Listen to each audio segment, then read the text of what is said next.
Hi there, Dave Rawlings here of the London Longsword Academy, and today I'm going to introduce you to Patrick Schlapp, the guy who makes a lot of the Jester of Blades stuff, all of the Jester of Blades stuff. As you know, I'm quite a fan of his material, so thank you very much for coming on, Patrick. And tell me a little bit about yourself, please. Yeah, hello everyone. I'm the Jester of Blades, or the only person behind Jester of Blades, to be honest. And yeah, I really don't like to talk about myself that much, to be honest. I have an engineering background, so I studied mechanical engineering here at Chemnitz. And then I pretty quickly switched from doing machining, mechanical engineering stuff to being very interested in CNC machining, and also more focusing on the HEMA side of things. So I rather do HEMA and do HEMA training. So I'm a trainer in HEMA as well, than doing the mechanical engineering stuff. And that's what brought me to then fully focus on HEMA. Basically, I have never worked in engineering. I've only studied engineering and have like some internships and something, but I've never really worked in engineering. Yeah, and after that, I had a CNC machine standing in my workshop, and that brought me to starting up with the dussacks that lie to the right of you. So that was the first product I would machine on my CNC machine. This is the aluminium dussack? No, it's actually the wooden ones. You started off with the wooden? I started off with wooden ones, yes. Cool. In that case, it looks like we're going to change slightly the direction that the interview goes, because I assumed you started with this. So this is going to be really interesting. I'll come back to these. So the aluminium ones were the first product that really came out big time. So the first products that really were known in the HEMA community, I'd say. But most of the people, I guess, just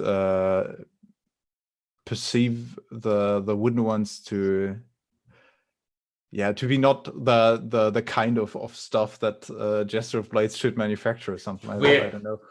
We are totally coming back to that. Yeah, this is a very, very interesting subject. So basically, as you may be aware, most of us, I think our first experience of Jester of Blades was really to see the aluminium dussack. And we will go back over these in a couple of seconds, but this is very interesting. I didn't realize this. So you teach HEMA? I do teach HEMA, yes. What's your area of focus? That's quite an interesting question to answer, actually, since we focused on sword and buckler, or I focused on sword and buckler, but that kind of got dissolved a little bit more over the past couple of years. So it has come to a point where I really do not focus anymore. Where I basically grab anything between my hands and go to town with it and have a lot of fun with it, basically, which also transfers to my weapon making. I don't know if you have seen the matchstick, for example. I haven't tried the matchstick. You can't have tried the matchstick, because I know who has got a matchstick, and it's only me and some people of my club at the moment. So that might be a thing to consider, but you have seen pictures of it, have you? This is almost, I would say it's something that I'd like to do with Fairbairn Sykes, for instance. It has that, is it sort of like the short stick with a bit of a kind of like... It's a weighted baton, basically, yeah. Okay. How long is that? Sorry? How long is that? It's 1.07 meters, exactly. Okay. Cool. So it's a bit longer than a baton in Fiore would usually be, but a bit longer than your average one-handed sword, I guess. So something in between there. And they came to life via an accident, to be honest. Like the Halberd shafts that you have standing behind you, one of them broke while testing. So I'm pretty rough with my testing. I smacked the Halberd into the anvil. The head's still fine, but the shaft broke clean off. And then I handled the shaft a bit and played around with it, and I thought, hey, that moves quite nice.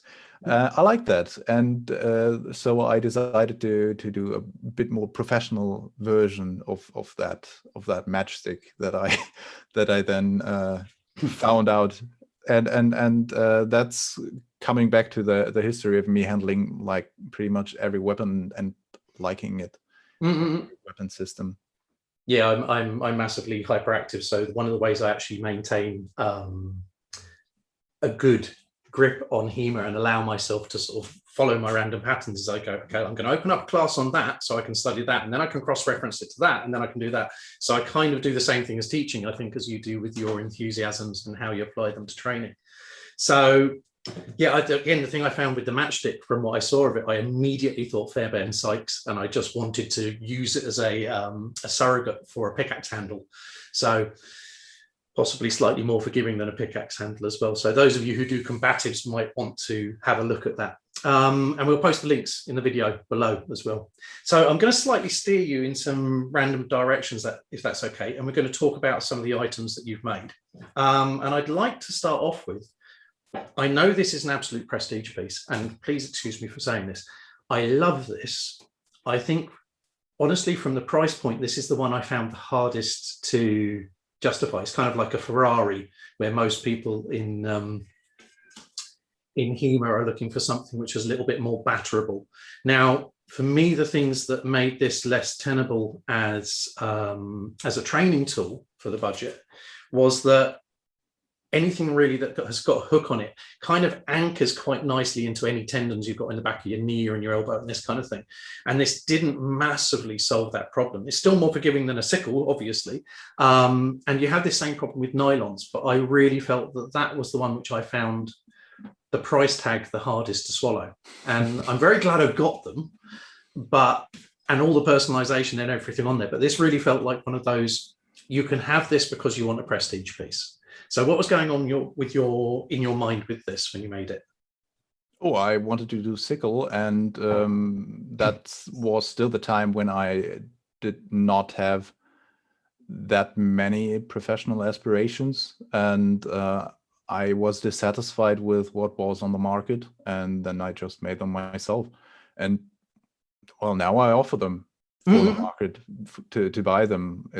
I have already developed them. Why not just offer them? I think they are absolutely amazing. It's really quite often one of the things that comes up in online discussions with this, and this is why I'm going to be brutally honest with this, also because I think it colors some of the things I'm going to say about the other items we have. That's the one where I went, that's a steep price tag. But everything on this is really, really, I mean, it's like how you described the powder coating to me at one point as being slightly different. It became a very technical discussion, and I kind of switched off slightly when you did it. But it's like, oh, that's awesome. And then I went, okay. It's not powder coating, actually. The thing you told me, yes, go on, please. It's bead blasted. So the surface finish is I give them to a local bead blasting supplier. Call them like that. So he does the bead blasting for me, and it allows the blade to become a little bit grippy on the inside, which I quite like for hooking stuff. Yeah. So hooking sickles together, because they slip quite easily if they are not sharp. Sharp sickles would, of course, bite into each other. That doesn't 100% mitigate the sliding, but it a little bit more grip on there. I mean, I could also do serrations, but that wouldn't be nice to your skin. Yeah, precisely. And this was the thing I noted before, was that which is why I asked you about the bead blasting and then just misunderstood it as powder coating, was that obviously it doesn't flake up. So you've got something which is standing up. So there's nothing on there but aluminium. Yeah, precisely. And the everything on it is absolutely immaculate. It's just, again, it's a very, very high price point. I would still buy them, but then I want the go faster. I want the thing that is really, really top notch. Because also I want. And you already got to, so that's a bummer. Well, yeah, no, this is it. You can't sell them to me now because you already gave them to me. But again, I would probably buy them because I want people to see me showing something with something which is top of the range, that is functional and justifies its price tag.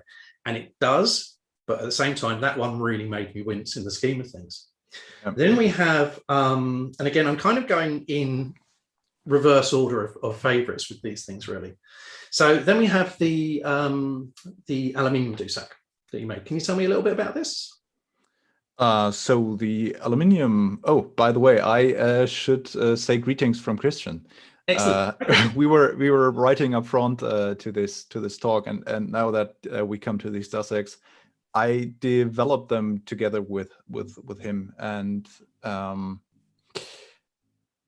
yeah, it's he approached me and he asked me if I wanted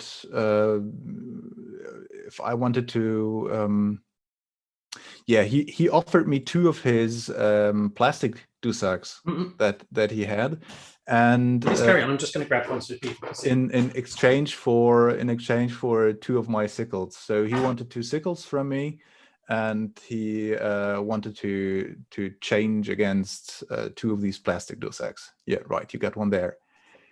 And after that, I refused to take the plastic dussacks. I wanted two of his masters that were still in development then.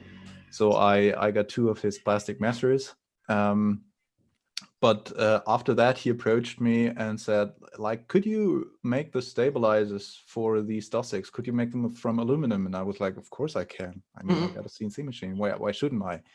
And then he sent me over the sketches for the stabilizers. And I just made like 3 pairs, 2 pairs, something. And then I sent them to Christian, and I did not honestly know what was going to become of them. But then Christian sent me 2 pairs, no, one pair, so 2 dussacks, 1 pair of dussacks. He sent back to me, and I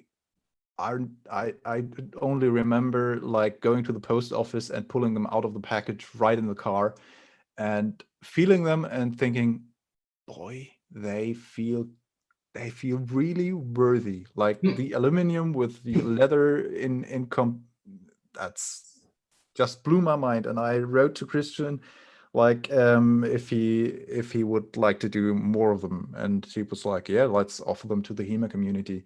And that's where you come in. And bought, I guess, 2 of the first batch.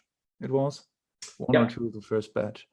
So I think I got 1 on this, but there's a few points I want to talk about on this. So first of all, obviously, again, Christian really changed the game. If you're not aware of his stuff, what's the name of his company? I always forget the name of his company. He doesn't have a company. He does not. He just all by himself. Crikey. So he really changed the way that we build dussacks for HEMA, and this is something we can all be very grateful for. And I've had really from kind of some of the first ones he made where the leather kind of fell a little bit apart, and then we went from there. Unfortunately, my last one kind of fell apart the other day, so I can't show you. Then we went from that point to having these ones which have got the stitching on them, so they've got a little bit more integrity, but they had a little bit of tendency to warp, and there was too much movement in the handle. And then as time's gone on, he's just got tighter and tighter in his fit and finish. The leather is very stiff, extremely well stitched up, and everything about it's more functional. Now, the next thing I want to mention about is that this is one of those things that really proved me wrong, because when I first got this, I was convinced that nobody would want to buy them. I was like, I like them, but again, very much in the same way as the sickle, I think they're a little bit kind of like showy for what they are. And yet loads of people I know who've handled ones of me have wanted to order them, and I think several people in the school have. That means I'm wrong, and I'm very glad to be wrong. So I do like playing with this now a lot more than I did. And I know everything that really I could say about this, I think Christian says very well in his review video, which is that they hit hard, so fence with them carefully, but they're really good. And you don't have any of this deterioration in stability or the movement that you have with any other plastic products. It's a much more integral product. And like I say, the flexibility is completely fixed with the aluminium, of course. Yeah, it's completely different. And again, I'm very glad to say that I was wrong in how they would be received, and also how my feeling towards them changed over time, getting settled into them. And there is this thing I think we need to assess, and I'm very much putting the negatives at the beginning of this video, because I think they're things that as a community we need to talk about as far as people who are purchasing things like this are concerned. Because very much as I'm seeing on a lot of the forums, I looked at this and I went, well, that's very nice, but it's an awful lot. And what does it do that other things don't? And this is a conversation that's going on currently.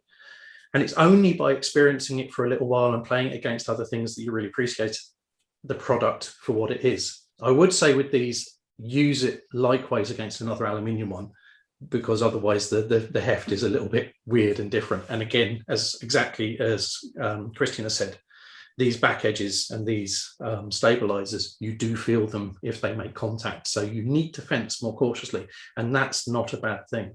Is there anything else you'd like to say about these before we move on to the things that I perhaps am a little bit more keen on? Well, Anthony from Black Armory, for example, approached me after the first batch was made, and we developed a more serious kind of product together with Black Armory. So these can now be purchased by Black Armory or at Black Armory and at Jester of Blades likewise. With both of you, it's been a real pleasure dealing with both of you. I love dealing with Anthony. And again, just to be very, very clear, I was wrong in my first impression of these. I thought it was too much, and then I've grown to love it. And it hasn't deteriorated. We're beginning to talk about something where immediately you look at it and you go, it's a bit too much. And then like, what is it now? I've had it 2 years, something like that. And you've got a good sturdy piece of kit that stood up to time. So that's the value, basically one of the main questions that I ask myself, like, will it hold up? And that is also why I destructively test my halberds. Yeah. Because I want them to hold up. Yeah. And this is the thing, is something when I worked in retail, we used to try and explain to people, and then I've fallen into the trap of not understanding it myself.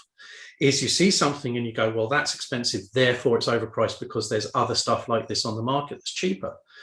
And then 6 months, a year later, you still have that product and it's still in good condition, and your investment becomes returned to you over and over again. So actually, no, I do think they're a very, very good buy. And I'm very happy. And like I say, lots of people in the club have fallen in love with them. So these bits of wood. Why should people buy bits of wood from you? Because they're beautifully machined. Yeah, it's a dussack, obviously. Quite a bit like the ones you see in Powder Sector Mile. And as I said, it was the first product that I actually machined myself. So I didn't have Jester of Blades back then, so they were mostly for me and some comrades in my fencing club to spice up the game, I would say. Like we had long swords, we had one-handed swords. We didn't have dussacks, and I have to say it was a big mistake looking back to not have dussacks. My fencing style has improved so much using these dussacks. Like looking back, I didn't know how to move 3 years ago with a weapon, and these ones really taught me how a man shall be moved and broken. So I'm still, this is really one of my favorite products on my catalog as well, to be honest. Yeah. Like maybe apart from the auto knife that I recently brought out. Yeah, I've seen that. These are really one of my favorite products, and they move so freaking nicely. Like they do everything that I ask from them exactly the way that I need them to do it. And that's one thing that I guess gets a bit forgotten in the HEMA community, that a weapon needs to talk to people. There is, they talk to you. Yeah, this I massively agree with you. This, when they came, I immediately fell in love with these, and I know it's been said on several forums, exactly as you say, that these are overpriced if it's wood. And again, if you look at them as something that is destructible and disposable, then yeah, but then you're not buying the right tool for you, because you're buying a piece of wood you're going to smash and you're going to get rid of. We fence with these a lot, and they are still holding up because we're not just smashing them. And exactly the thing you said is that, to paraphrase you rather, is that these inform you and they change the way you fence because of the momentum of the tool and because of how you move with partner using a similar thing. And I cannot stress what a wonderful piece of kit these are enough. And even little things when people are going, oh, it's just a bit of wood that you just cut a hole in, and you haven't. This is shaped, it's ergonomic, it's comfortable in the grip. Grips shift without you thinking about it. So the fluidity of you changing from one grip to another is naturalized. So, and exactly as you say, it informs your movement. So all of these things, the fact that they, even little things like the fact that these are swollen at the tip, and that gives it more momentum. Yeah. Everything in it is an absolutely fantastic educational tool. And I use these. I don't just take them for my Maya Pants on Fire classes.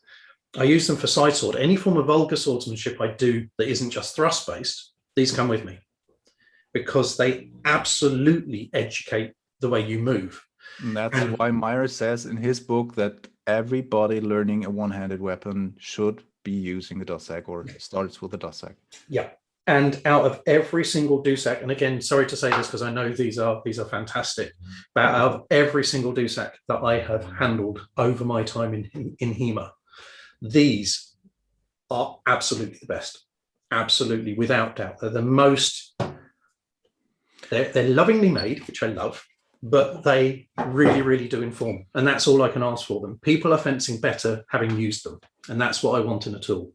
So yeah, they're absolutely fantastic. Can I just ask you quickly, what's the price point on all of these, if you can remember? So the sickles were how much? I'm not 100. I think they were slightly under 200 euros. 195, I guess they go on my shop, tax included. And the super dussack? The super dussack that you bought, I guess, still for 240, which was the old price. And now that we do them with Black Armory, we had to add some inconvenience onto that. And now they are slightly behind to 300 euros. Again, I think the important thing to look at with these is the longevity of the product. Really, really does make a difference. So, and again, I'm fully acknowledging that they're not cheap. And the wooden dussacks. They go for 75 a piece. Like seriously, I know you like look at a piece of wood and go, well, I don't want to pay that much for a piece of wood. But do you do that when you go and buy a chair, or you go and buy a sideboard, or you buy something else that you want made out of wood? If you're anything like me, you want to buy something that's well made, that does the job that you want it for. And that to me is a very, very, very reasonable price for what these do and how they function. One thing I have noticed, it's wood, obviously. That's not the thing I've noticed. I am slightly more intelligent than that. Also tastes like wood, smell like wood, feels like wood. So yeah, exactly. One of the things I have noticed, and this is an obvious thing, but it is worth saying, is the weight differential between woods. So there is a significant difference in weight between this. Yeah, it's hard to avoid. Yeah, absolutely. So basically all I do when we're having a training session is I make sure that we take turns changing the weapon, because you then get that slight shift in how you perceive the weight. And light versus heavy, it's more about the momentum, I think, for me anyway. So is there anything more you'd like to add on those at all? From the dussacks, it will cure wrist fencers very quickly. Yes, that's one thing I'd like to point out. And another thing is the danger you perceive will change your fencing style as well.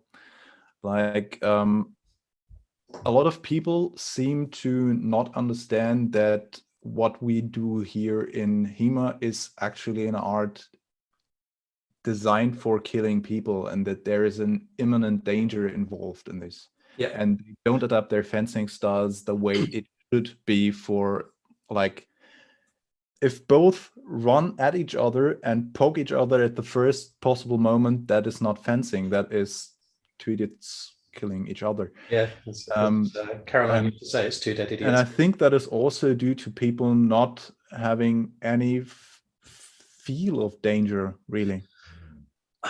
I sometimes feel, and this is, I don't know how you feel, and this is, again, this is a bigger subject to go into at some point maybe, is that With HEMA, what we've tried to do is we've moved into a territory, having observed sports fencing and going, we want to do that, but we don't want to make the intelligent choices they have regarding their safety equipment. We still want to do the dynamics, we want to do that, but we don't want to change it. We want to use the big, heavy, dangerous stuff. And then it's all become about heavier protection and how we can do those more dangerous things. When you, going back to what you said about it's the, excuse me a second, Dwayne, can you not? Your cat. Yes. So, excuse me, when we're talking about it's an art for killing people, the way I think these educate is more accurately described as it's a manner of not dying. So the art of fencing is the not dying. You can quite happily kill someone if you don't give a shit about dying yourself. But if you want to stay alive, that's a different thing. And this is what I see very one of the things I think should separate how we look at things is that, again, exactly as you say, this two people doing that, it's all very dynamic. It looks like two steel-clad whales trying to copulate mid-ocean bounce. Yeah. As opposed to people who are measuring distance, going in and out of distance, looking for the opening that they can inflict damage on the opponent but not get injured themselves.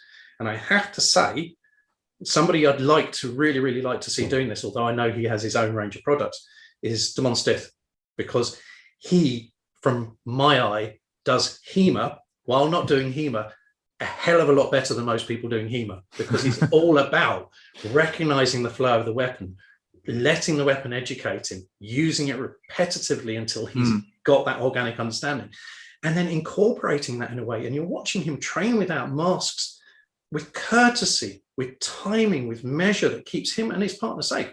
And ultimately, the thing that you do that keeps your partner safe in training is the thing that keeps you alive, because you're at a distance a lot of the time. Yeah. So yeah. Anything you'd like to add before I ramble? Shush, cat. Ramble? Before I ramble, go for a walk with my conversation. Oh, ramble on, I'd say. No, there is. Hello. Come on, you. So, in that case, let us move on. It's important that we can sell this through marketing kitties, I'm afraid. So the next thing, now to be very clear, I do absolutely love this product. And I believe personally, although I've come to love these more and more the more I've used them, I think this is really where your interest in perfecting your CNC process and your work with Christian has really come to a peak. And I think it's a very good indicator of where we can go with equipment in HEMA. So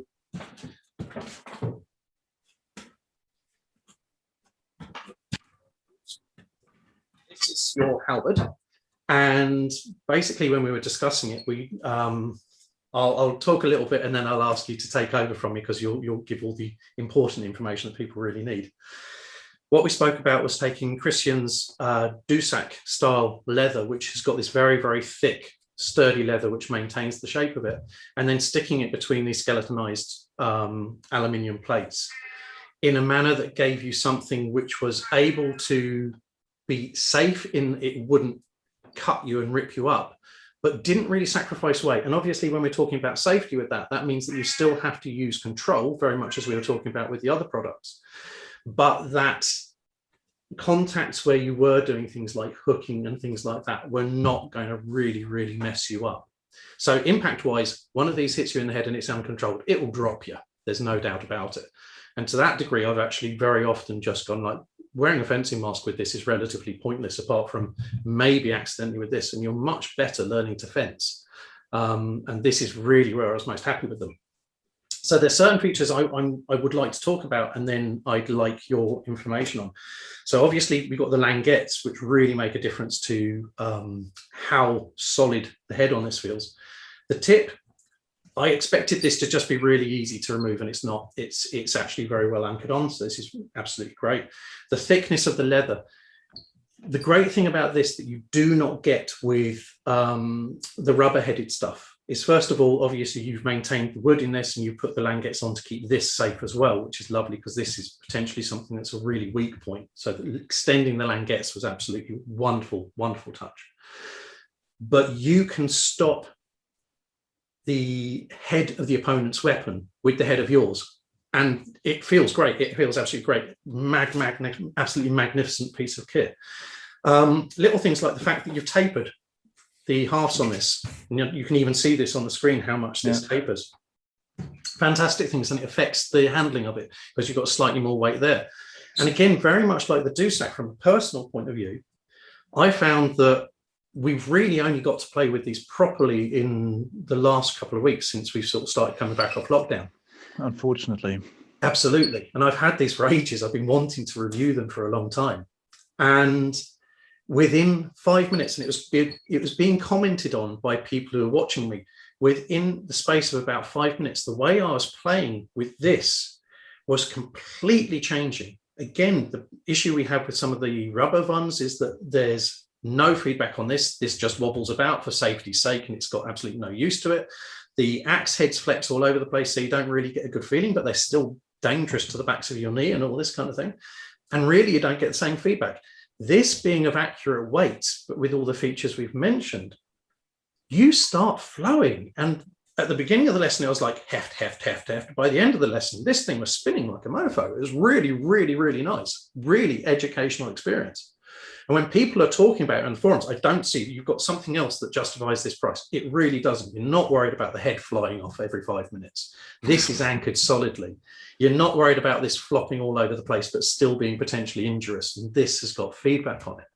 So for me, before I hand over, this, I think, is the absolute crown of everything you've done. Now, I'm not saying that because I was somewhat involved in getting you making it. Well, you approached me with the idea, yeah, right. Yeah, but you made everything. Thanks a lot for the idea. To be honest, I think I would not have done it. I would not have done it if you hadn't pushed me to do it. To be honest, so many of the features, just this.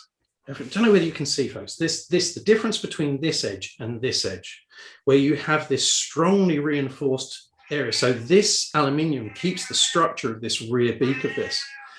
But it's still safe, but it's still got integrity, so you can use it incredibly well. Everything you've done in this, you can see the thought process going through of where you put the maximum amount of aluminium, where you put the minimum, where you put the maximum leather, and so on and so on.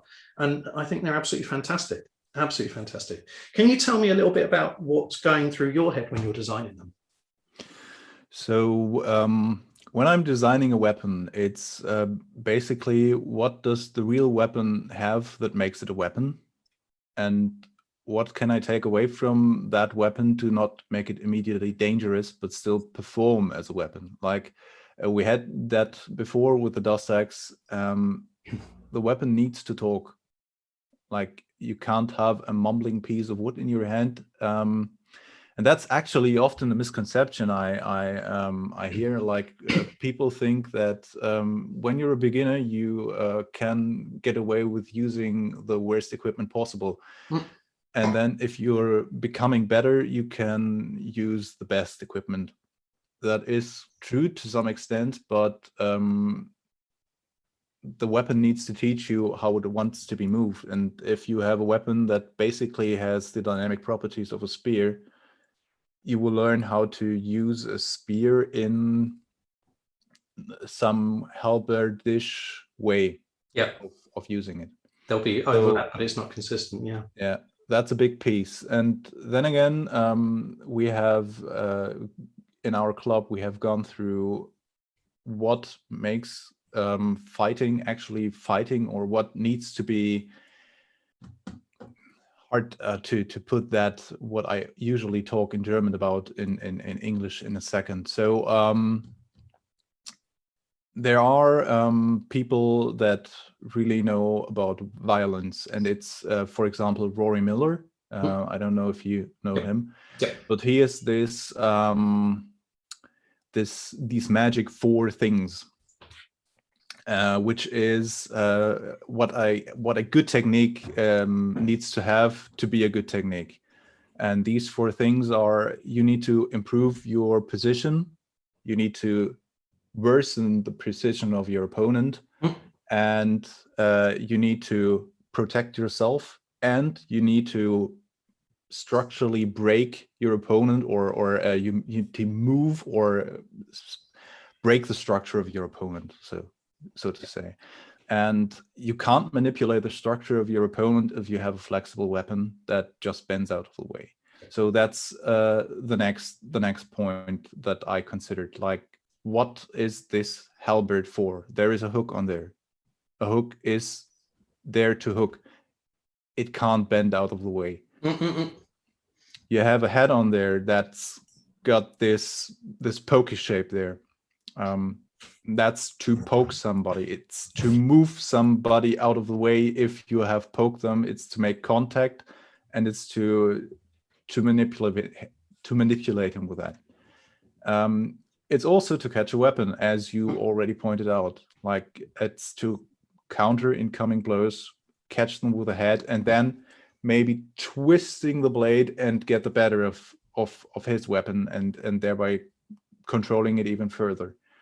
And then there is, of course, the tapering aspect to it, which is a very, very important thing in handling in making the halberd actually handle like a halberd. I bet nobody in the HEMA scene would buy a sword without distal taper nowadays. Like, it was a thing back then, but nowadays nobody taking himself seriously would buy a sword without distal taper. Yep. Why is that still a thing with pole arms? Like, we know they were tapered. We know they had distal taper on there. And sheer the aspect of when you pick it up and it doesn't feel functional, when you feel that when you use this, it's just going to drop and it's hard to use. Well, what's going to make that work? Bringing the weight back this way somewhat. How do you do that? Exactly so. So, I mean, it's again, going into slightly further back down the route. This is one of the things I think that doesn't serve us well in HEMA, is trying to find tools, for example, making swords lighter and lighter. So we've got something which is easier to make it do what we want to do. And you see this very much with some of the spadone, with the two-handed swords, where it's going down a line of what is the lightest version of we've got of this, so we can do what we want with it, rather than what is the most accurate version of this we can have. And at the moment, we've got some accuracy, but very, very bottom end. And we're missing out this scope of stuff which is heavier and forms you. And I know there's exceptions to this. I know people like Torsten really like to have their big montantes and things like this. So You're talking of Torsten Schneier from Leipzig. Yeah. And the choice to go for something which is perhaps less convenient for your use, but will change the way that your structure works. So, for example, with this, when we're talking about one of the things I often pick on, rightly or wrongly, within Lichtenauer tradition stuff, is the idea of fencing with all your strength, fencing with all your body, and this being misinterpreted as being like smash everything, as opposed to learn to use your body as one thing, where you're maximizing your strength because you're utilizing the entirety of your body rather than using something which is intrinsically going to fail. Yeah. And tools like that, we call that the roots of force in our club, for example. Like, can you explain that, please? You can roots of force. It sounds better in German, honestly, but it's how can you source the energy you need to fight from your body, and there are several. Like, if you read through Rory Miller, you will also find this somewhere, but I can't cite the book.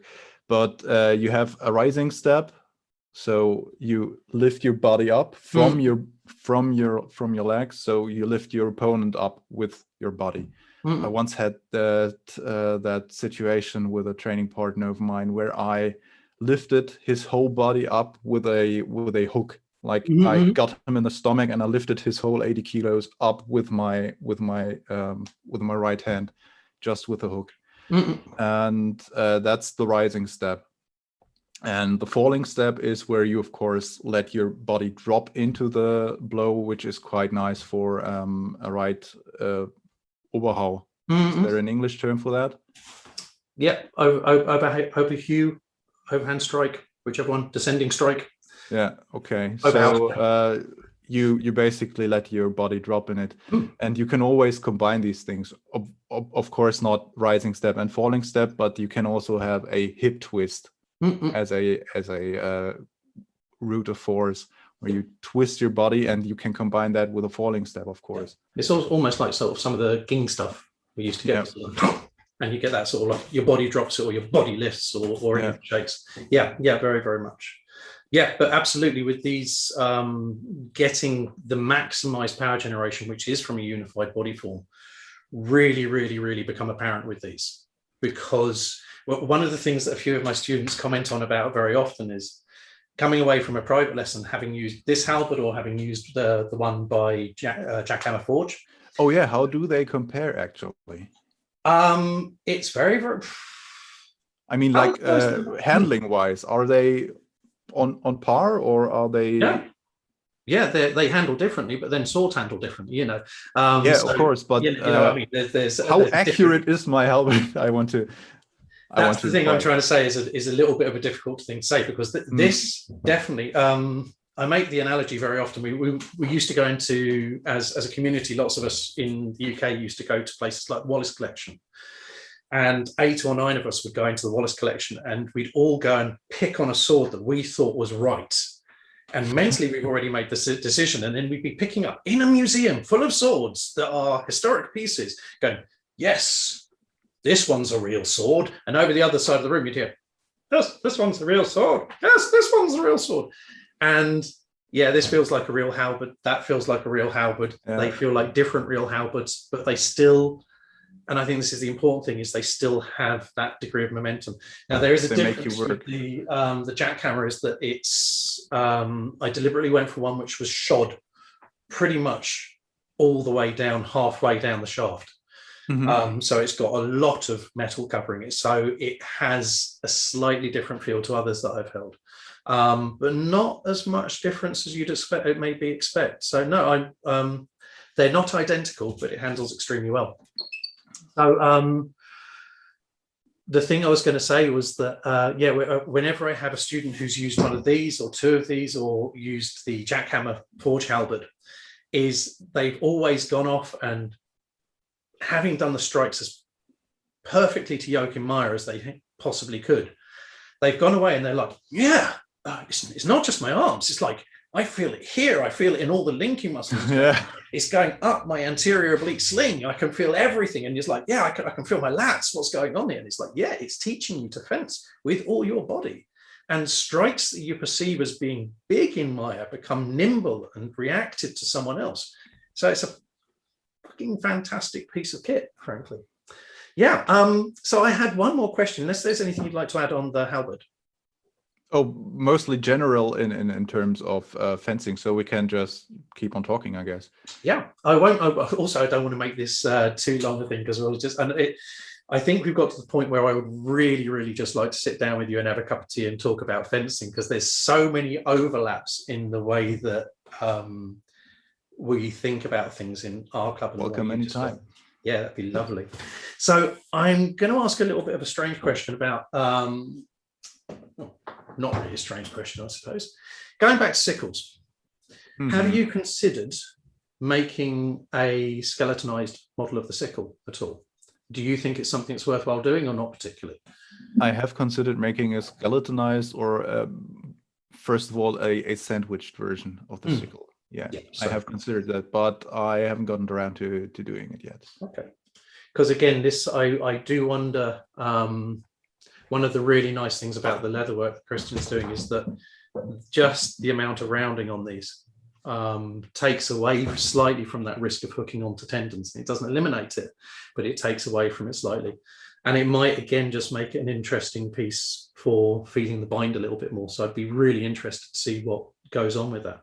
Have you got any projects set up? I have some projects set up, yeah. It's apparently not HEMA related, I have to say, unfortunately. One thing is HEMA related. It's the pikes I have at the moment. They are already finished, but we'll see about that and how they fare in real combat. So what So sort it's of 6 pikes? meter long pikes taken Mhm. apart.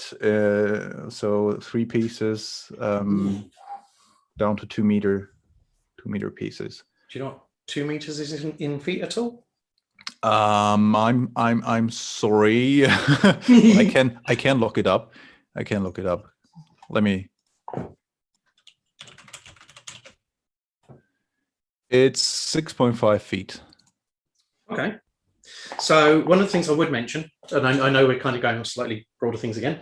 In the UK, I believe we're not allowed to take anything larger than 6 foot on the tube. So having something that came in 3 sections, which were under 6 feet each, could be very, very interesting as well. So Useful information to have.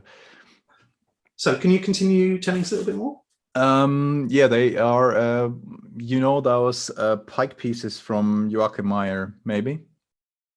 I do not. Have you got any pictures to hand? I have the book. It's lying back in the shelf. Okay. Do you have the time? Yeah, go for it. Go for it. I shall drink tea and dance for you while we wait.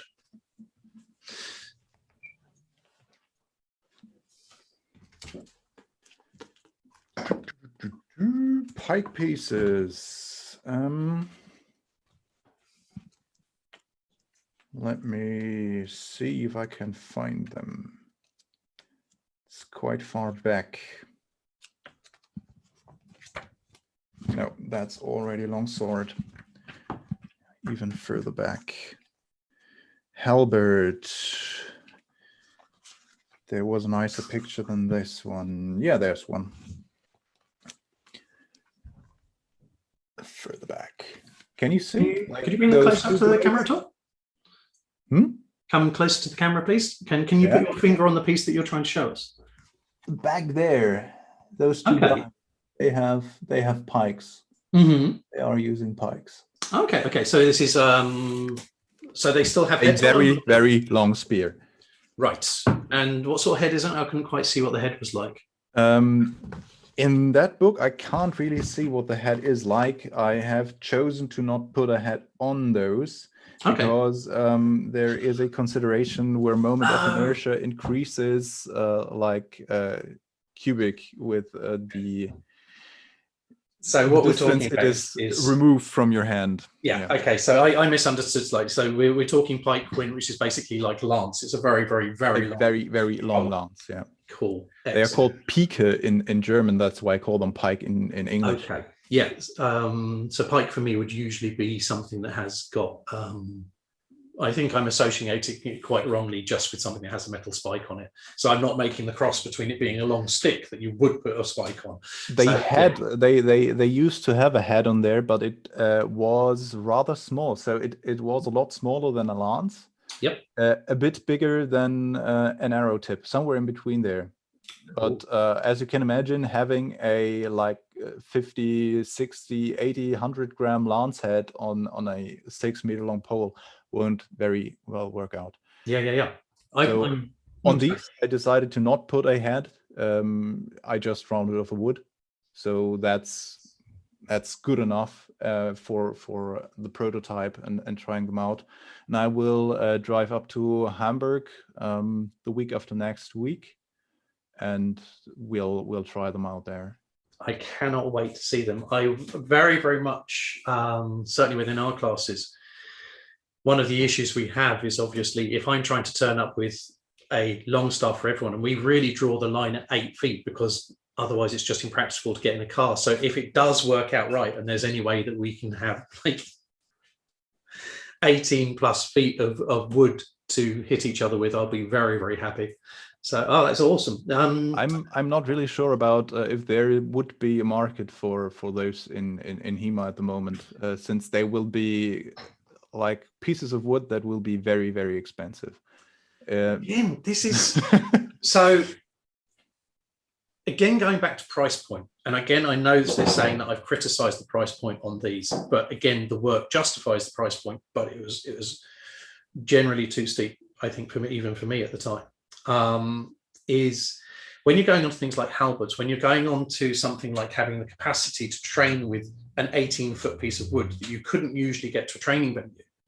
Now, maybe not everybody in the class needs to have those, But I think from the point of view of being an instructor and for the benefit of all of the students, having two where they can see how techniques from Joachim Meyer or Paulus Hectormeyer are shown explicitly correctly to the tool that they're using, as close an analog as we can possibly have, is immensely valuable. If they can spend 2 minutes trying it with the school model, which is there to educate everyone, when they go back and use something shorter, they're still going to have a mental and kinetic image of what it should feel like.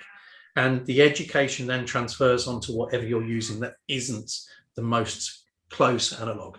So certainly from the point of view of the academy, if they prove to work, I would love to have some, because I think they're incredibly useful. And I think this is where schools have to identify the difference between being hobbyists and getting something which is going to educate your entire crew. And as an instructor, I want to educate the entire crew. So something like that is very useful to me. That's also a very important decision to make for everyone else. How great is the level of professionalism that you want to go for? Like I in another video, I put it like driving the Nordschleife with your daily driver or driving the Nordschleife with a race car. Not everybody would justify buying a race car just for driving the Nordschleife, but if you do it often enough and professionally enough, it is definitely justifiable.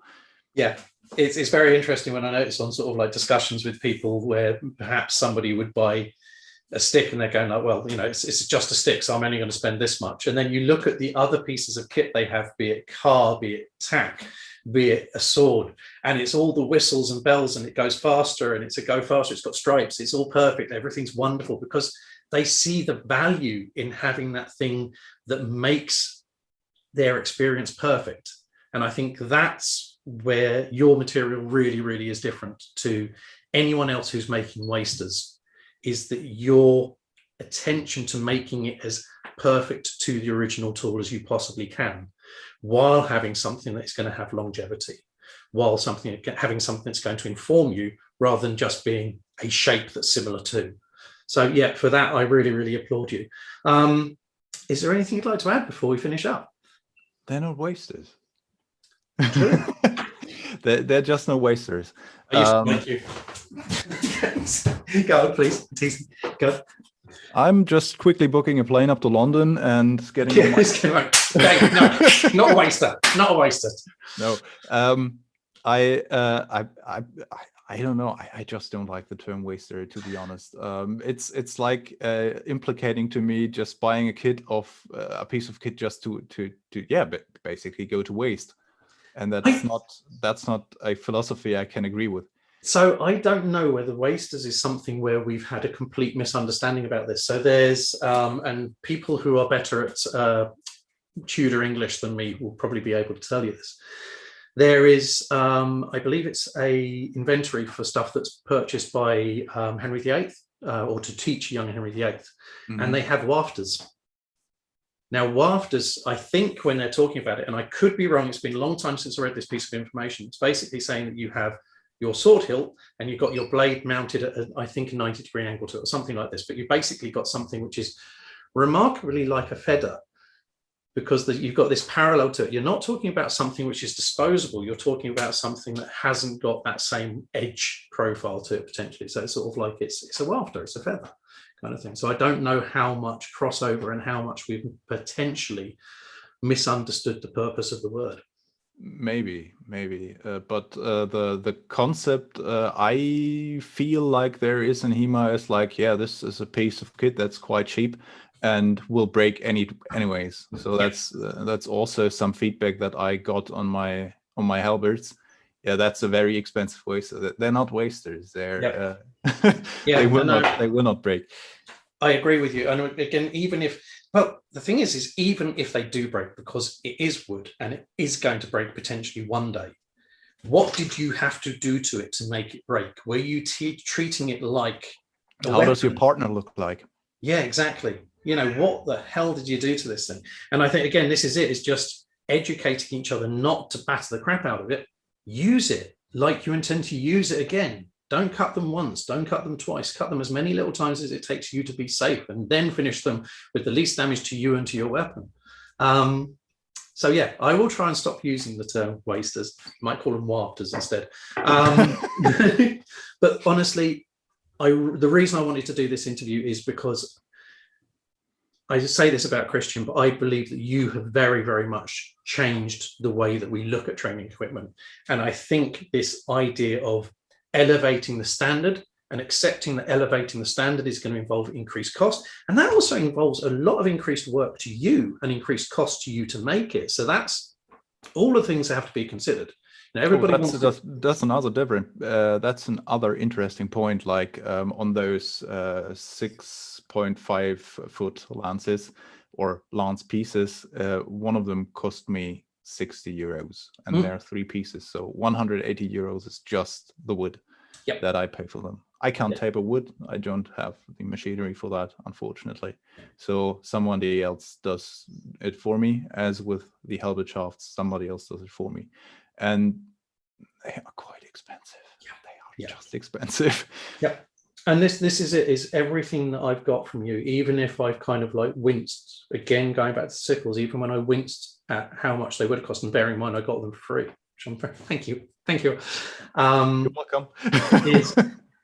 And also I try and be honest about this when we're reviewing things as well, because what I don't want to do is go sort of like, oh, you made these things, they're great because I got these. It's like, no, I will be critical about them when I think that there's something that took me by surprise. Until you've actually got these things in your hands, you do not appreciate how much work goes into them. You do not appreciate how much attention you've got into sourcing products and making sure that they're things that are going to last. I think the video of you just beating the crap out of your halberd on an anvil just to make sure it works, you seriously care about your product. And I think that's something people need to get over. You know, if you go to a swordsmith, everybody wants something by Peter Johnson or someone like this, and you're willing to pay for it because you see the value in it being made better, and because you understand that you're not going to go and play Highlander with your Peter Johnson and stick it through a concrete pillar into the metal, because you don't want to ruin that piece of kit. You want to utilize it to its best value. And this very much with these, you're creating a very, very high-end product, which should have the respect that goes along with it. And they're educational. So again, I think I'm going to labor the point too much if I go on. It's been a real pleasure to talk to you today in so many more ways than I thought to. Just having the conversation about Rory Miller, for example, this has been absolutely fantastic for me. So I'd very much like to catch up again at some point, and perhaps we can talk about training methodology or something at some point. I would be very keen on doing that, to be honest. Excellent. Patrick, it's been really, really lovely today. Thank you so much. Thanks for having me, Dave. Cool. We'll catch up very soon, yeah? We'll catch up. See you. Take care. Bye-bye.